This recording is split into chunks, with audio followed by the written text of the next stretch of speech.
Something changed that could never be undone. No one said why it happened, but everyone noticed.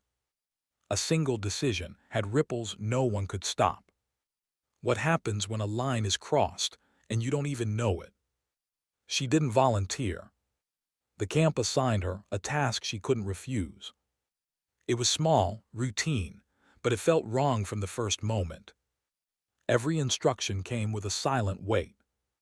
No one explained the reason. No one offered choice. She noticed the eyes watching. Not in anger, not in curiosity, but something else. Something that made her hesitate every time. The hours stretched endlessly, folding over themselves like the shadows that clung to the corners of the room. Each footstep she took echoed louder than it should have, bouncing off the walls and ceilings as if the building itself were listening.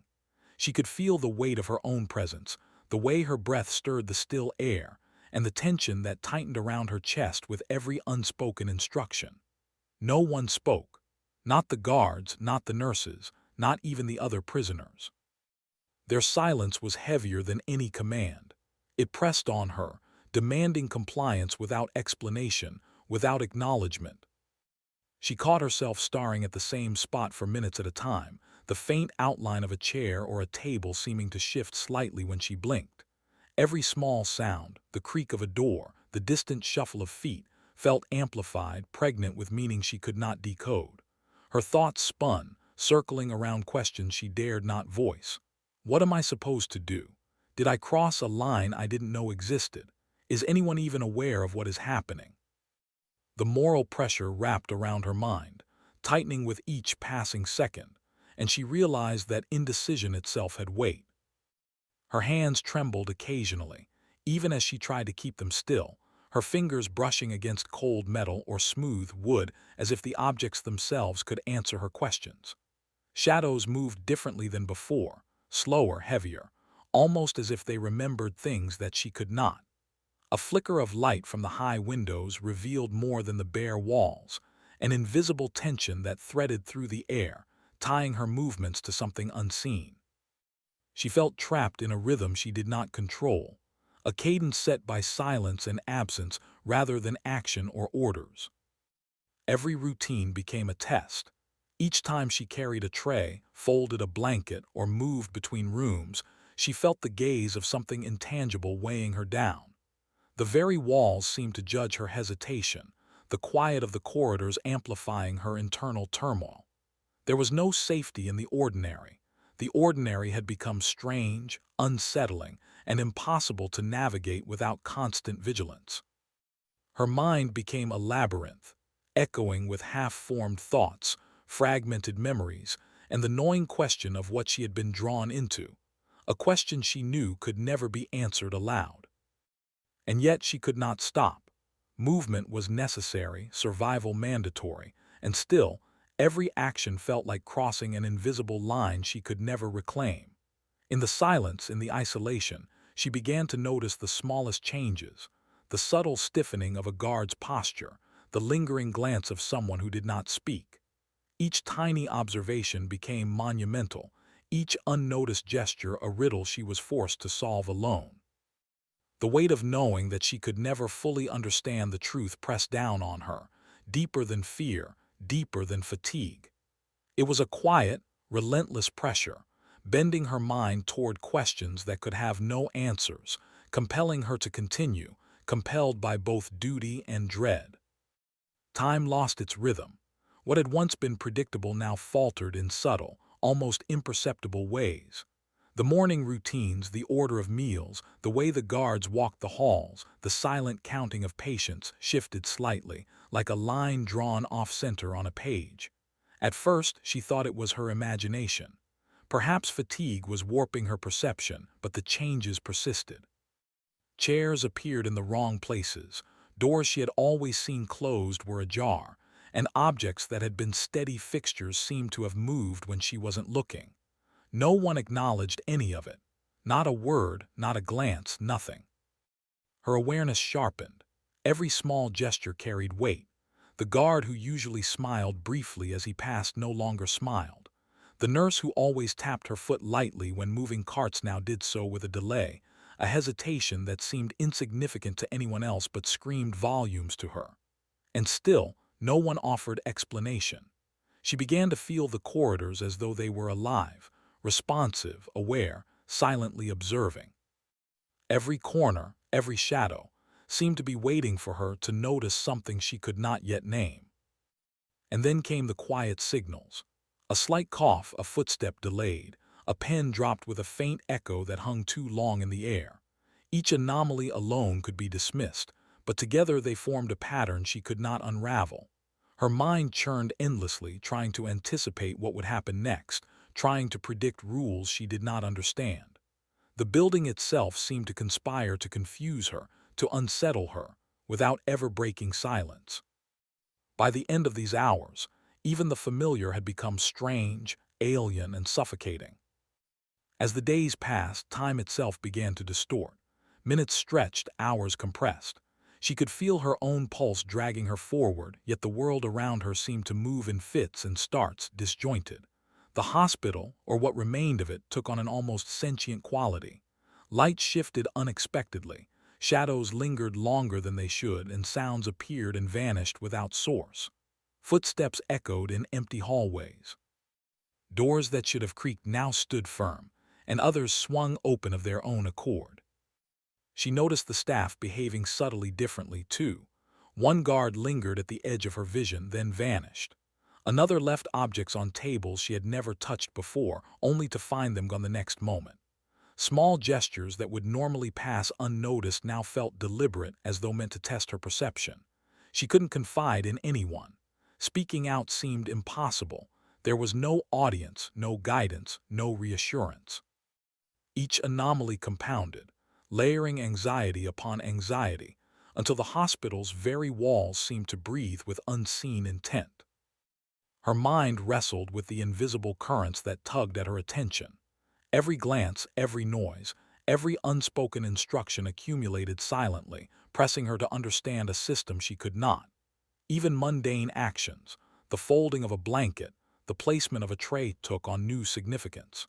She began to measure every movement, every breath against unseen rules, as if a single misstep could trigger consequences she could not anticipate. The air grew heavy with unspoken tension, and she realized that nothing would ever feel ordinary again. Then came the repetition. A sound, soft, almost imperceptible, appeared again and again. A tap, a whisper, a shuffling of papers. She could never locate its source. No one reacted to it, yet each person she observed responded subtly, an eye flicker, a shift in posture, a slight pause mid-task. These small, nearly invisible reactions created a network of tension she could not escape. She became hyper-aware, attuned to even the smallest deviation, knowing instinctively that each carried significance she might never understand. And then it happened. A rule shifted quietly. Nothing was announced. No one remarked. Yet the change was tangible. Objects were left in different places. A door that always locked now remained open. A staff member performed a routine slightly differently. These small shifts acted like dominoes in her mind. Something irreversible had occurred, though she could not articulate what it was. She was trapped within the uncertainty, compelled to continue observing, guessing, measuring, and fearing. Every question she formed seemed to breed another, faster, deeper, more pressing. The corridors became mazes of silent puzzles, each corner offering a clue she couldn't quite grasp. The hospital had become both a labyrinth and a cage, and she walked its passages aware that the slightest miscalculation could have consequences that would echo beyond comprehension. And yet, the most important fact remained. No one would tell her the rules. No one would answer. Everything that had changed had happened quietly, subtly, irrevocably, leaving her alone to piece together a truth that might never exist in words. The days after the event were eerily quiet, not silent but emptied of meaning. The routine she had once followed with precision now felt hollow, stripped of purpose. Records that had once been meticulous were suddenly incomplete, pages torn, files missing, signatures gone. No one spoke of what had happened, and yet a subtle understanding hung in the air. It was as though the hospital itself had absorbed the event, refusing to acknowledge it but refusing to forget. The emptiness was tangible, a vacuum of memory that pressed against her chest whenever she moved through the corridors. Survivors avoided her gaze. She noticed how they walked differently, how their hands lingered on objects that now seemed insignificant, how their eyes darted toward nothing and back again. Conversations ended abruptly when she approached, leaving her with questions that had no answers. The absence of explanation was more oppressive than any noise could have been. It was not the loud chaos of war that haunted these halls. It was the deliberate erasure of acknowledgement, the intentional void where understanding should have existed. She wandered the hallways, counting the missing details. A chair that had once been near the nurse's station, a small plaque now absent from a wall, files that should have been catalogued yet vanished into thin air. Each absence was like a whisper, a subtle accusation she could not voice. And with each discovery, she felt the growing weight of the unknown pressing her toward a realization she could not articulate. Something had been deliberately hidden, and she was left to bear its memory alone. Silence became heavier than any spoken word. She learned to listen not for sound but for absence, the absence of footsteps, the absence of conversation, the absence of normalcy. Every day brought a subtle shift. Staff altered routines without announcing them. Files moved. Doors were left open or closed without reason. And yet there was no guidance, no acknowledgement, no correction. The hospital itself seemed to guard a secret, its walls imbued with a knowledge that was inaccessible yet undeniably present. She realized that the world she had known was being overwritten in real time. Events that should have left evidence vanished as if they had never occurred. Her mind struggled to anchor itself to reality. Every missing document, every altered schedule, every unspoken glance added to a tapestry of erasure she could not interpret. She felt complicit simply by noticing, as if acknowledgement alone tethered her to something forbidden. The absence of proof, the intentional gaps, created an anxiety that was both constant and invisible. Her thoughts became mirrors, reflecting only questions she could never ask. Who had orchestrated this? Why erase it? Was it fear, convenience, or something darker? Each unanswered question reinforced the sense that the truth was not just hidden, it had been deliberately annihilated from memory. And yet she could not leave. She could not escape. Every corner of the hospital whispered the same message. Presence mattered, observation mattered, and silence could be a heavier punishment than any spoken accusation. The psychological toll became apparent slowly, almost imperceptibly. She noticed the tremor in her own hands, the tightness in her chest, the way her thoughts looped endlessly around questions with no resolution. Sleep offered no refuge. Dreams were haunted by absent faces, empty rooms, and doors that led nowhere. Her mind, once disciplined and rational, now teetered on the edge of obsession, cataloging absences, anomalies, and silences like a morbid detective. She observed the staff with a new, almost fearful scrutiny. Each gesture, each hesitation, each subtle movement carried layers of meaning she could not fully decode. The absence of explanation became a language of its own, communicated in shadows, in the space between words, in objects left exactly where they should not be. And in this quiet theater of omission, she recognized a truth that was terrifyingly clear. The system itself had rewritten reality, and anyone who remembered the truth risked isolation, disbelief, or worse, erasure. Even the architecture of the hospital seemed complicit. Walls, once neutral, now loomed as silent witnesses. Floors creaked where they had never creaked before. Corridors twisted slightly in perception. Hallways that were familiar now seemed alien, as if the building itself had been reshaped to hide events from memory. Each sensory detail reminded her that the past could be quietly, irrevocably altered, leaving only fragments of recognition, shadows of understanding, and a lingering sense of violation that could never be named. She walked the corridors slowly, each step deliberate, each breath measured. The hospital felt almost sentient, the walls retaining echoes of events no one would speak of. Every shadow seemed to stretch longer than it should, as if holding onto fragments of memory that the world had tried to erase. Light fell through the windows at odd angles, tracing patterns she had never noticed before, illuminating dust motes that floated like suspended secrets. There was no movement, no sound, only the awareness of absence. And yet in that absence, she felt the weight of what had transpired. It pressed on her chest, light but unyielding, whispering questions that demanded answers she could not find. She stopped at the edge of the main hallway, noticing small traces of change. A chair slightly askew, a faint mark on the floor, the lingering scent of something unnameable. Nothing overt, nothing dramatic, but enough to signal that the hospital itself remembered, even if the people within it did not. She realized that the quiet had grown louder than any words could have been. And in that silence, a moral question hovered, unresolved. If no one would acknowledge what happened, did it even exist? Or did the act remain, eternal in its own shadowed dimension, untouched by explanation or judgment? She became acutely aware of her own thoughts, how they echoed and amplified within the empty halls. The isolation was no longer merely physical. It was internal, a reflection of the invisible structures that had reshaped her reality.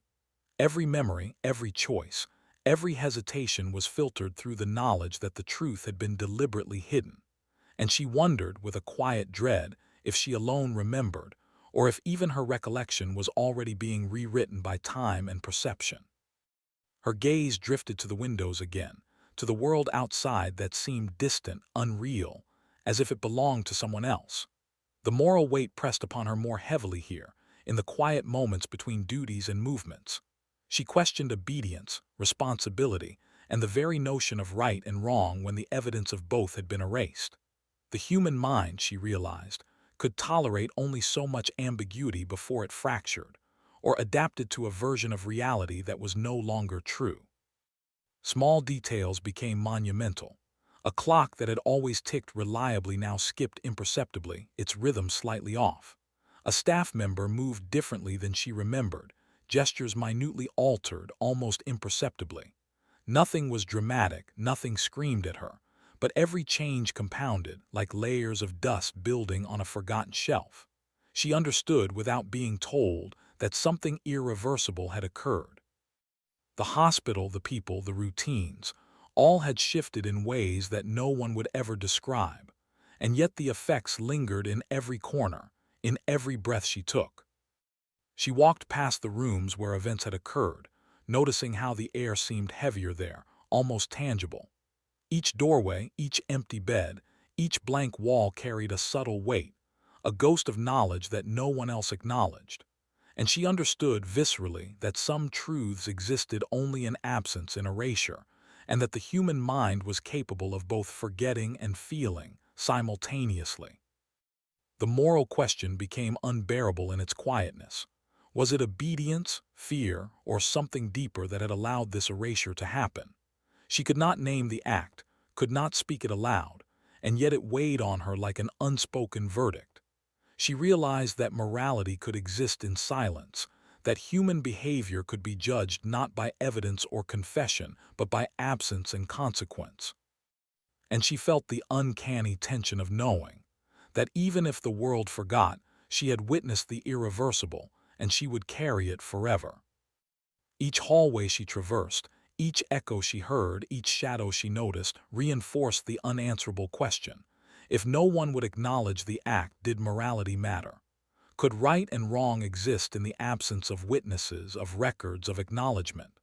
And yet the human heart, the mind, refused to ignore it, refused to release the weight, refused to let her forget. She paused at the end of the main corridor. Light streamed in through narrow windows, casting long, skeletal shadows across the floor. For a moment she saw herself not as a person, but as a fragment of the building, part of the memory it kept, part of the silence it enforced. No one would ever confirm what had happened. No record would survive. And yet the weight of it remained, pressing, shaping her perception of every step, every choice, every thought. And in that lingering quiet, the final haunting realization. Some actions leave traces not in records, not in testimony, not in history, but in the minds of those who witnessed them. And perhaps that is the cruelest truth of all. Even when the world forgets, memory can never be fully erased. She left the hall slowly, carrying the question with her, unanswered, unresolved, eternal. What would you do if no one could tell you right from wrong? Would the act matter if the world refused to remember? And what weight would you carry, knowing the truth alone?